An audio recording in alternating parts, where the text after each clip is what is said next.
चंपानगर नाम के गांव में माधव नाम का व्यक्ति पत्नी राधा और बेटे सन्नी के साथ झोपड़ी में जीता था। सन्नी को अच्छे से पढ़ाने के लिए माधव राधा बहुत मेहनत करते थे। एक दिन राधा माधव से, ओ जी, घड़ा काली क्यों है जी? मैंने सुबह ही घड़े में पानी भरा था ना, क्या आपने घड़ा धोते समय पानी बहाया था क्या? अरे भगवान, सुबह खेत जाकर अभी तो आ रहा हूँ मैं, दोपहर का खाना भी खेत में ही खाया था। राधा सन्नी से तब, क्यों रे सन्नी, घड़े में के पानी को तूने ही बर्बाद किया ना? कितनी दूर से पानी लाना पड़ता है, तुम्हें पता है ना? मैंने कुछ नहीं किया माँ, स्कूल से लौट आकर पानी पीने के लिए देखा तो घड़ा खाली था। आप पानी भरना भूल गए होंगे सोचा था। अजीब बात है, ये घड़ा कहीं से भी टूटा हुआ नहीं लग रहा है। शायद तुम भूल गई होगी राधा, पानी ही तो है ना, मैं जाकर लाऊंगा।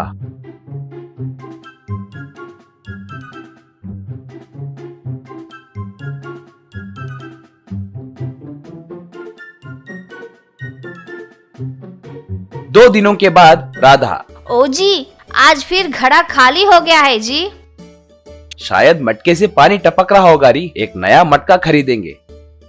अगर मटके में छेद होता तो 2 दिन से पानी घड़े के अंदर ही क्यों था? ऐसे 2 दिन में एक बार घड़े में का पानी गायब हो रहा था। ये कैसे हो रहा है किसी को समझ नहीं आ रहा था। एक दिन सन्नी, इस राज को किसी भी तरह पता करना होगा, कहकर अपने मन में सोचा। स्कूल को गए जैसे घर से निकला। माधव और राधा के बाहर जाते ही सन्नी घर के अंदर जाकर पलंग के नीचे छुप गया। बहुत देर बिना हिले वहीं छुपकर गौर कर रहा था। तभी सन्नी को अजीबोगरीब आवाजें सुनाई दिए। सन्नी उस तरफ देखने लगा। मटके के पास जमीन पर एक छोटा सा दरवाजा खुला। उसे देखकर सन्नी आश्चर्य में पड़ गया। उस दरवाजे में से थोड़े लिलीपुट्स बाहर आए। वो एक सीढ़ी को लेकर घड़े पे रखे और थोड़े लिलीपुट्स उस सीढ़ी की मदद से घड़े के ऊपर चढ़े। घड़े में से पानी को निकालकर अपने घड़ों में भरने लगे। वो अपने घड़ों को उस दरवाजे के अंदर से नीचे ले जाने लगे। सन्नी चुपचाप पलंग के नीचे से बाहर आया।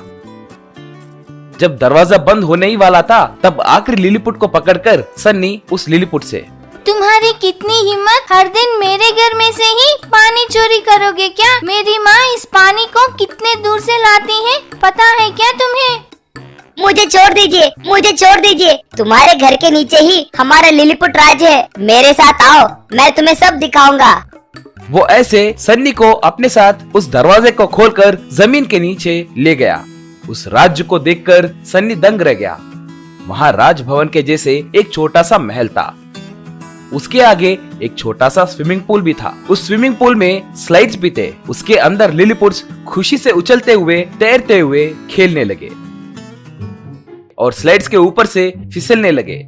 सन्नी को अपने साथ लाया लिलीपुट सन्नी से, मैं इस राज्य का महाराजा हूँ। हमारे राज्य में नदी के सूखने के कारण दूसरा कोई रास्ता नहीं बचा था, इसीलिए हमें तुम्हारे मटके में से पानी को चुराना पड़ा। सिर्फ स्विमिंग पूल ही नहीं, हमारे सारे जरूरतों के लिए इसी पानी का हम इस्तेमाल करते हैं। हम इस पानी पर ही निर्भर हैं। अगर किसी को हमारे रहने के बारे में पता चला तो हमारे अस्तित्व को ही खतरा है। हमारी जिंदगी तुम पर ही निर्भर है बेटा। पानी की कीमत मुझे पता है जी। आप अगर हमारे मटके में से पानी को चुराने आओगे तो आप लोग और खतरे में गिरोगे। कल से मैं तुम लोगों के लिए पानी लेकर आऊंगा। हमारे मटके में से पानी चुराओगे तो मेरे माँ को शक होगा। अगले दिन से सन्नी चोरी छुपे मटके में पानी भरकर उस छोटे से स्विमिंग पूल में डालने लगा। ऐसे सन्नी और लिलीपुट्स अच्छे दोस्त बने। थोड़े दिनों के बाद एक आदमी माधव के घर आकर, देखो माधव, अब तक तुमने मुझसे लिया कर्ज 1 रुपया भी नहीं चुकाया। मैं तुम्हें 1 महीने का मोहलत दे रहा हूँ। इसके अंदर मुझे देने वाले पैसे मुझे देना होगा, नहीं तो तुम्हारा खेत घर मेरे हवाले करके गांव छोड़कर जाना होगा।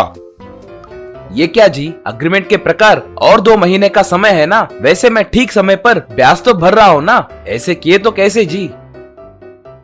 वो सब मुझे नहीं पता, मुझे तुरंत पैसे चाहिए बस। कहकर चला गया। घर में सब उदास होकर बैठे हुए थे। अगले दिन सन्नी पानी लेकर लिलीपुट राज्य को आया।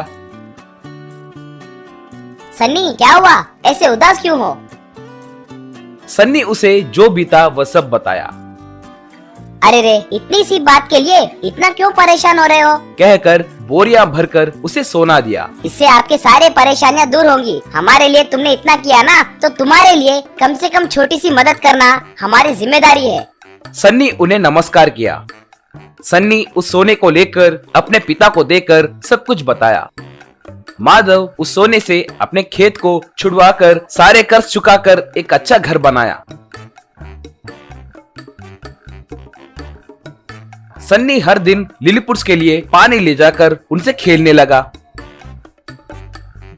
एक गांव में अखिलेश नाम का एक ऑटो ड्राइवर हुआ करता था। पत्नी मीरा और बेटा बबलू के साथ खुशी से जी रहा था। अखिलेश उससे जितना हो सके उतनी लोगों की मदद करता रहता था। अपाहिज और हॉस्पिटल जाने वाले मरीजों को उनके कहे जगह पर मुफ्त में ले जाता था। अपने बस्ती में रहने वाले बच्चों को बिना पैसे लिए स्कूल में छोड़ता था। एक दिन उसकी पत्नी मीरा, ओ जी, ऐसे बच्चों को यूँ मुफ्त में ले जाने के बजाय वो लोग खुशी से दे रहे पैसों को तो ले सकते हो ना। हमारे पास पुरखों की दी हुई कोई जायदाद भी नहीं है ना। मैं अपने बबलू के साथ बाकी के बच्चों को स्कूल छोड़ रहा हूँ, कोई मेहनत तो नहीं कर रहा हूँ ना, उसके लिए पैसे क्यों लेना। इतनी ज्यादा अच्छाई दिखाओगे तो किसी न किसी दिन भुगतोगे जी, देखते रहिए। बबलू स्कूल में बहुत अच्छे से पढ़ता था और समझदार भी था। प्रोजेक्ट वर्क्स के लिए मॉडल्स तैयार करने बबलू बहुत दिलचस्पी दिखाता था। अपने सारे दोस्तों को माचिस बॉक्स से रेल, माचिस के तीली से ब्रिजेस, ऐसे तरह तरह के मॉडल्स तैयार करके देता था।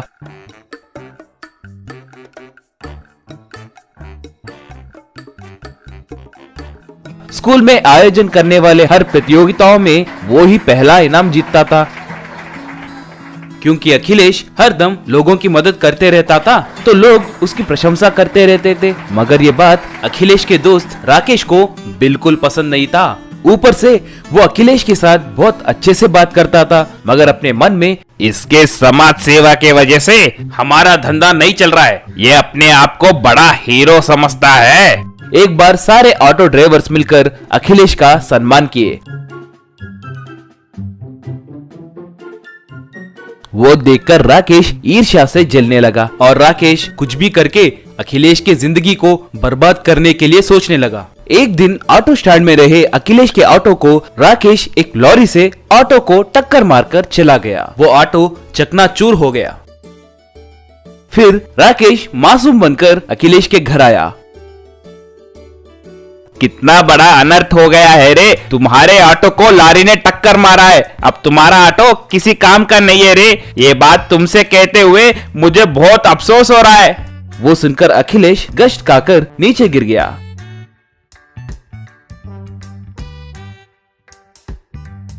हॉस्पिटल में डॉक्टर अखिलेश की परीक्षा करके, इन्हें ब्रेन स्ट्रोक हुआ है, इलाज के लिए बहुत पैसे खर्च होंगे।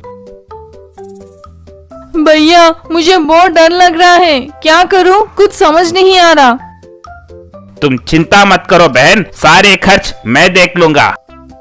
मगर अपने मन में इसे अच्छा सबक मिला, अब इसका इलाज करवाकर सबके नजरों में मैं अच्छा आदमी बन जाऊंगा, सोचा। थोड़े दिनों के बाद अखिलेश हॉस्पिटल से डिस्चार्ज हुआ। अपने टूटे हुए ऑटो को देखकर उदास होकर बैठ गया। ऑटो नहीं रहने के कारण उस सदमे के वजह से अखिलेश बिस्तर पकड़ लिया और बबलू स्कूल छोड़कर मैकेनिक शेड में काम करने लगा। ये बात पता करके बस्ती के लोग अखिलेश के पास आकर, तुम हमारे बच्चों को मुफ्त में स्कूल छोड़ देते, तुम्हारे वजह से ही हमारे बच्चे अब स्कूल में पढ़ रहे हैं, तुम्हें इन कठिन परिस्थितियों में हम छोड़कर कैसे जा सकते हैं। बबलू जैसे एक समझदार बच्चे को स्कूल कैसे बंद करवाए, हम सब मिलकर बबलू की स्कूल फीस भरेंगे, फिर कभी भी ऐसे मत करना, कहकर वहां से चले गए। सारे ऑटो ड्राइवर्स मिलकर अखिलेश की मदद करने के लिए राकेश की बहुत प्रशंसा किए। वो देखकर राकेश बहुत गर्व महसूस करने लगा। बबलू फिर से स्कूल में भर्ती हुआ। एक दिन राकेश का बेटा मन्नू बबलू के पास आकर, रे बबलू, तुम तरह तरह के चीजों से हमारे प्रोजेक्ट वर्क्स करके देते थे ना, तो फिर तुम्हारे ऑटो के बॉडी को कैसे बनाए ये क्यों नहीं सोच सकते? बबलू तुरंत अपने ऑटो को मैकेनिक शेड ले गया। छोटे छोटे मरम्मत करके सीमेंट से ऑटो का बॉडी तैयार करना शुरू किया। आखिर में उसे एक सीमेंट ऑटो के जैसे बदल दिया।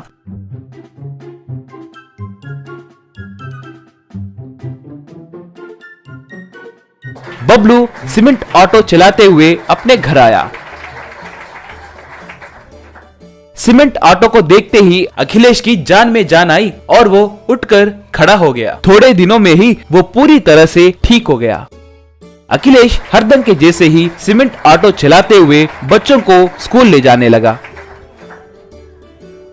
थोड़े दिनों के बाद मन्नू बबलू के पास आकर, रे बबलू, तुम्हें एक बात बतानी है। तुम्हारा ऑटो नाश होने का और तुम्हारे पिताजी की तबीयत खराब होने का कारण मेरे पिताजी ही है। मैंने ये बात मेरे पिताजी मेरे माँ को कहते हुए सुना। ये बात धीरे धीरे ऑटो ड्राइवर्स तक पहुंची। सब मिलकर राकेश को खूब पीटे और राकेश को अखिलेश के पास ले गए। तुम शिकायत लिखकर दो अखिलेश भाई, हम इसे ले जाकर पुलिस के हवाले करते हैं। नहीं, ये मेरा दोस्त है। मेरे ऊपर जलन की वजह से इसने ऐसे किया होगा, मगर हॉस्पिटल में इसी ने मेरा ख्याल रखा था ना, इसीलिए पुलिस कंप्लेंट देने की जरूरत नहीं है। इसके वजह से ही मेरे बेटे का हुनर सबको पता चला है। एक बड़ा ऑटोमोबाइल कंपनी वाले मेरे बेटे की पढ़ाई पूरी होने के बाद उसे नौकरी देने के लिए आगे आए और इसके पढ़ाई के लिए पूरा स्कॉलरशिप भी दिए। राकेश अखिलेश को माफी मांगा।